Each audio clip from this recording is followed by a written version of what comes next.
Hey guys, and welcome back to the WTFarm Girl channel. I know it is almost Christmas time, it is cold, it is dark, and it is brown outside. But we're in the middle of July. We are doing second cutting hay. The skies are blue, the sun is shining, and the grass is green. But will we be able to recover our hay season? If you remember, our first cutting hay was a near disaster. We had droughts, we had seedings that wouldn't take, we had a hard time getting fertilizer down. Can we recover our hay season? Let's find out today. Also, if you guys are new to the channel, be sure to hit that subscribe button and click the bell. And if you guys are already subscribed and you really want to keep seeing videos, you really need to leave a thumbs up on the video and leave a comment down below. That is how the YouTube algorithm is currently working. Even if you are subscribed to a channel, YouTube is deciding that they do not want to send you notifications any longer unless you interact with the video directly. So do me a favor, guys, do yourselves a favor. If you enjoy getting these video notifications, please be sure to leave a comment and a like, because that lets YouTube know that you are a serious subscriber, that you do enjoy the videos, even if you don't necessarily watch them every single time. Thank you guys so much. Let's roll. All right, working on day 2 of hay cutting. It's 9:20 right now, and there's a lot of dew on the ground. I can't cut if the fields are this wet. It's just gonna get bound up in my machine, and you know, nobody got time for that. Ain't nobody got time, ain't nobody got time, ain't nobody got time for that. All right, so I'm not sure what to expect with the tough field. I am really pleased at how well it's come in. I'm not excited that it cost me $1,000 to plant this.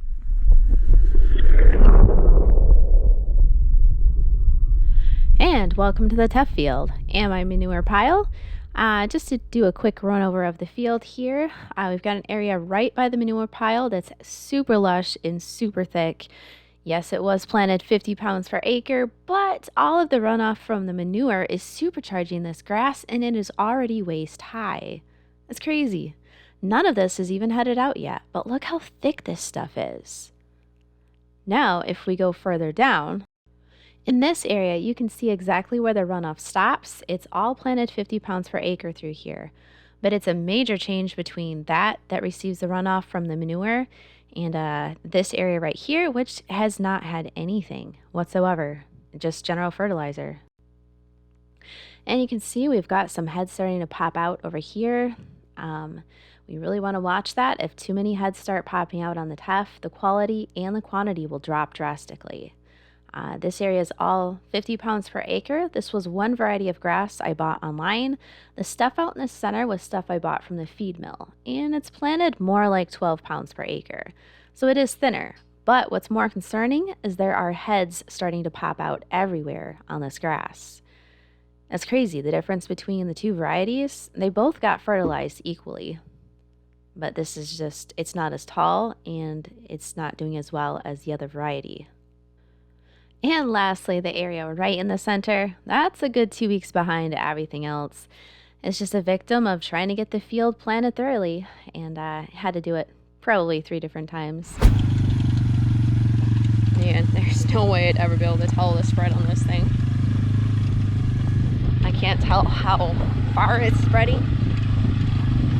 Nothing.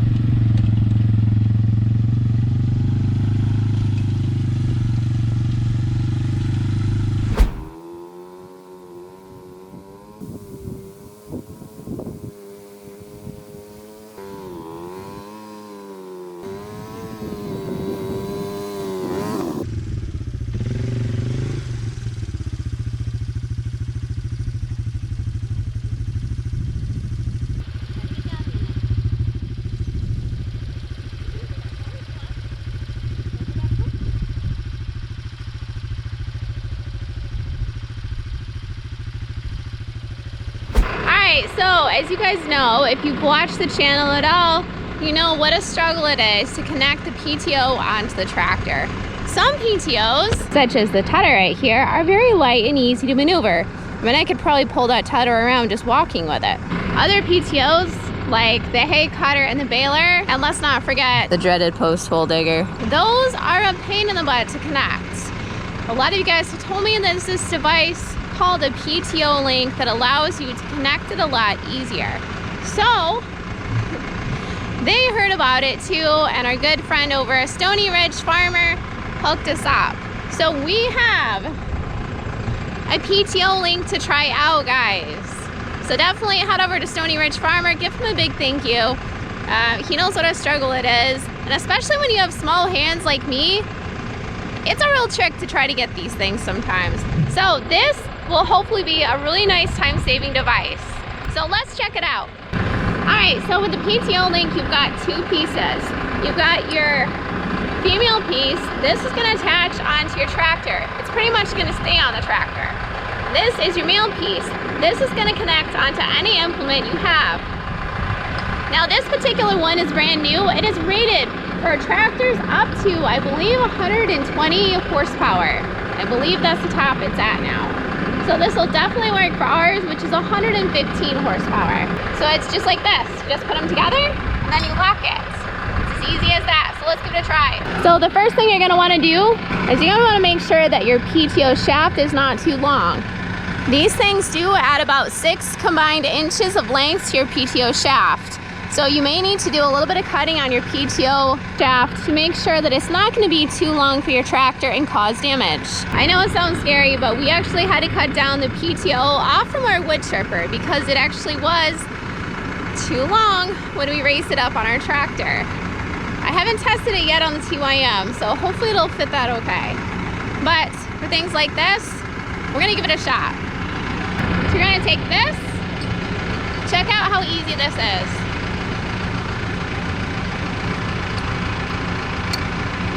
Woo! That's fast. Locks on there just like that.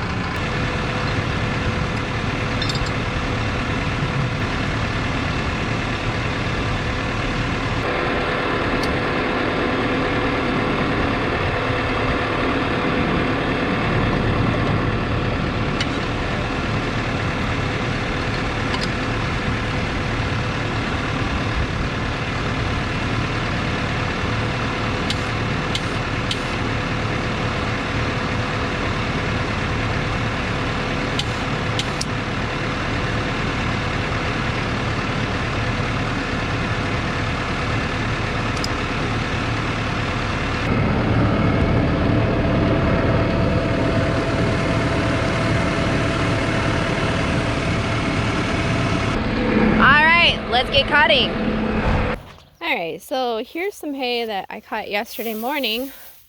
This is like probably 85% dry. And it's been a little over 24 hours compared to this. This I cut in the evening yesterday. This is definitely a lot greener and it's not nearly as dry. Yeah, so it's interesting the difference between the two of them. AM, PM.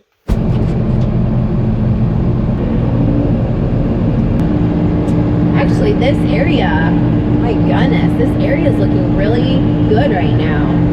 This is the base of the hill, which you would normally think with all the water runoff would be one of the better areas. This area statistically has always been one of the worst areas for having hay growing. And it's looking great right now. And I think I really hit it hard with fertilizer and grassy. And it definitely paid off because it is thick. Man, just a few queens and lace. This field 3 years ago was nothing but queens and lace during the summertime. And I read an article on Michigan State University talking about queens and lace. And they said you can spray it with 2,4-D, but it's not guaranteed to work. It has developed a resistance to most weed killers. What they recommended was just cutting it. They said if you keep cutting it before it heads out, it eventually will kill the plant because it's a biannual. So it comes up 2 years, and that's it. So if you cut it before the flower can seed, you basically stop the progression of the plants. And that's what I've done. So I've got, I think I counted 2 queens and lace plants so far in this section. And that's because every year I go through and cut it. If I can't harvest the hay, I just take the lawnmower to it and cut everything down just to get rid of that queens and lace. And it has worked. A lot of what we do is unconventional farming. It's not what everyone else does. It's not what everyone says to do. A lot of times it's just based off new studies.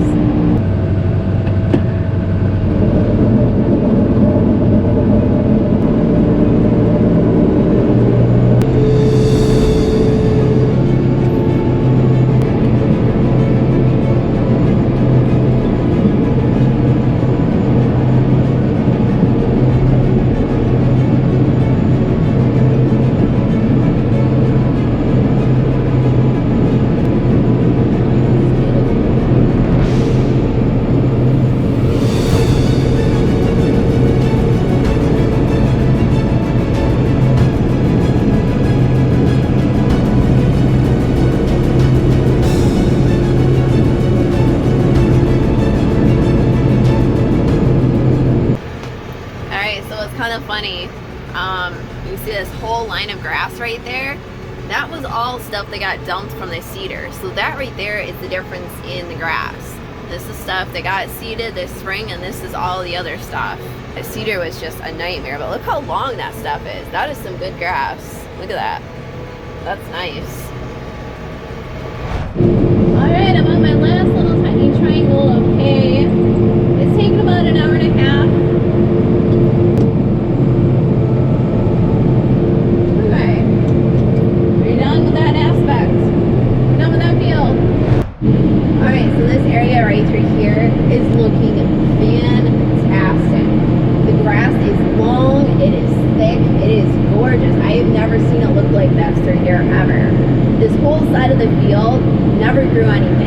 Weeds, and it certainly didn't grow hay. It was mostly poison ivy and crap. But yeah, it does look like everything I did in the spring is slowly kicking back in gear. See how that's down there catching it? That's what started.